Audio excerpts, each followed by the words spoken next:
तीन बहनों की लालची भाभी। करिश्मा, रेशमा और मनीषा तीन बहनें हैं। उनका एक भाई भी है, मयंक। मयंक अपनी बहनों को बहुत प्यार करता है, लेकिन मयंक की पत्नी सविता इस मामले में मयंक से बिल्कुल ही अलग है।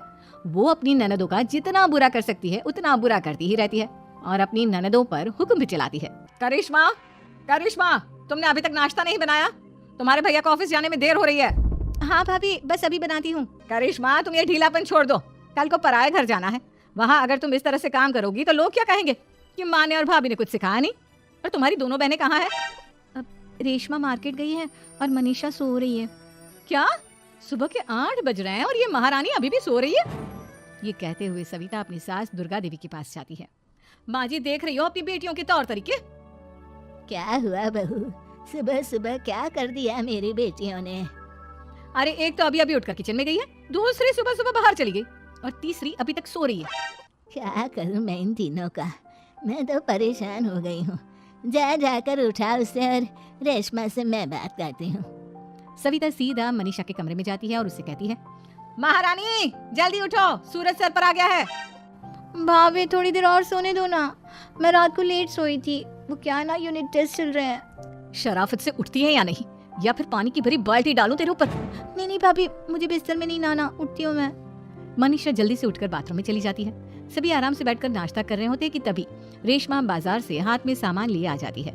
रेशमा को देखते ही सविता उस पर बरस पड़ती है। लो, आ गई महारानी। ऐसा भी क्या सामान लाना था जो सुबह आंख मलते ही बाजार की तरफ रवाना हो गई?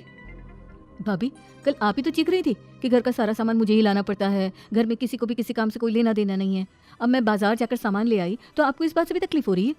देख रही हो माँ जी, अपनी बेटी की जुबान कैंची से भी तेज चलती है।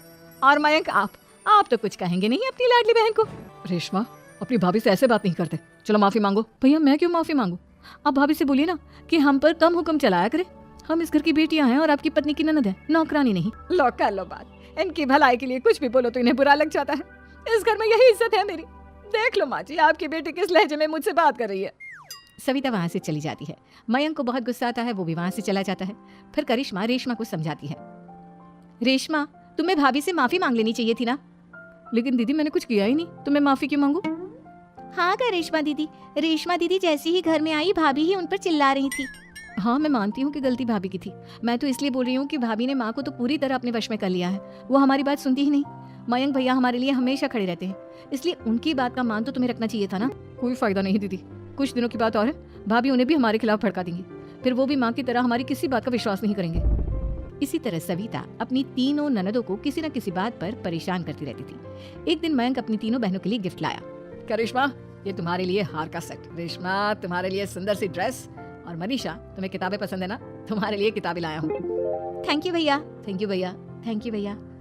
करिश्मा, तुम्हारा नेकलेस कितना सुंदर है, ये भैया कहाँ से ले आए होंगे? मैंने भैया को 3 दिन पहले फोन पर ये डिजाइन दिखाया था और आज भैया ये ले आए। सविता तो अपनी ननदों के गिफ्ट्स देखकर जल गई और करिश्मा का नेकलेस तो उसे भी बहुत पसंद आया था। अपनी बहनों के लिए कितना अच्छा नेकलेस लेकर आए हैं, मुझे कभी कोई गिफ्ट नहीं दिया।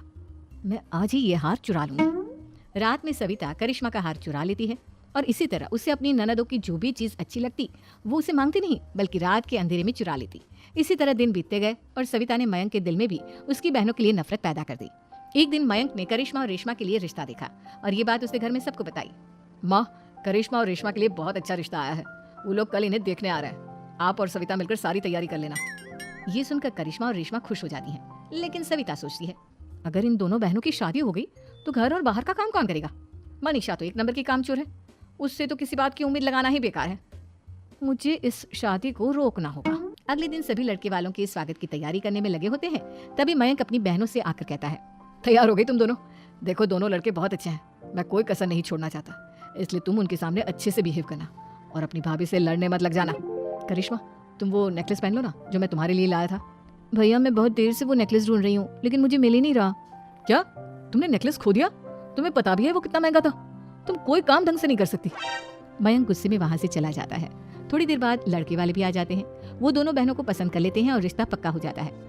लेकिन सविता के दिमाग में तो कुछ और ही खिचड़ी पक रही थी। वो पंडित जी के पास करिश्मा की कुंडली लेकर जाती है और उन्हें पैसे देकर करिश्मा की कुंडली बदलवा देती है। जब लड़के वालों के पास करिश्मा की कुंडली जाती है तो वो दुर्गा को फोन करते हैं। बहन जी, हमने करिश्मा की कुंडली अपने पंडित जी को दिखाई थी, आपकी बेटी की कुंडली नहीं बल्कि दोषों का पिटारा है। देखिए, मैं और मेरे पति इन सब बातों में बहुत विश्वास करते हैं, इसलिए हम आपकी बेटी से अपने बेटे की शादी नहीं करा सकते। इस तरह करिश्मा का रिश्ता टूट जाता है और सभी घर वालों को बहुत दुख होता है। अब कविता सोचती है, चलो करिश्मा का तो रिश्ता टूट गया, अब रेशमा का भी रिश्ता तोड़ना है। क्या करूं क्या करूं? अब सविता आवाज बदलकर किसी अननोन नंबर से रेशमा के होने वाले ससुराल में फोन करती है। हेलो, मैं कौन हूँ कौन नहीं ये आपके लिए जानना जरूरी नहीं, बस इतना सुन लो कि रेशमा का 2 साल से किसी के साथ अफेयर चल रहा है। बस रेशमा का रिश्ता तोड़वाने के लिए सविता का इतना कहना काफी था। अब रेशमा का भी रिश्ता टूट गया। मयंक और दुर्गा देवी ने रेशमा को खूब खरी खोटी सुनाई और उससे बार बार उस लड़के के बारे में पूछने लगी। आप दोनों मुझे क्यों परेशान कर रहे हो? अरे कोई लड़का होगा मेरी लाइफ में तो मैं बताऊंगी ना, जब कोई है ही नहीं तो कहाँ से लाऊं मैं कोई लड़का? तो तेरे होने वाले ससुराल वालों को फोन किसने किया था? माँ मैं नहीं जानती किसने फोन किया था, मैं सच कह रही हूँ। मैं तो पहले ही कह रही थी इसकी लगाम खींच कर रखो, लेकिन मेरी सुनता ही कौन है? आप चुप रहिए भाभी, ये सब आपका ही किया धरा है। अब तीनों बहनों को विश्वास हो जाता है कि ये सब उनकी भाभी ही कर रही है। तीनों बहनें अपनी भाभी को सबक सिखाने के लिए एक वकील कर लेती है और घर में हिस्सा मांगना। देखो भैया, माँ बाप की जायदाद में जितना बेटों का हक होता है उतना ही बेटियों का, इसलिए इस घर के 4 हिस्से होंगे और हमें अपना हिस्सा चाहिए। मैंने तुम्हारे लिए क्या क्या नहीं किया और तुम इस घर में हिस्सा मांग रही हो?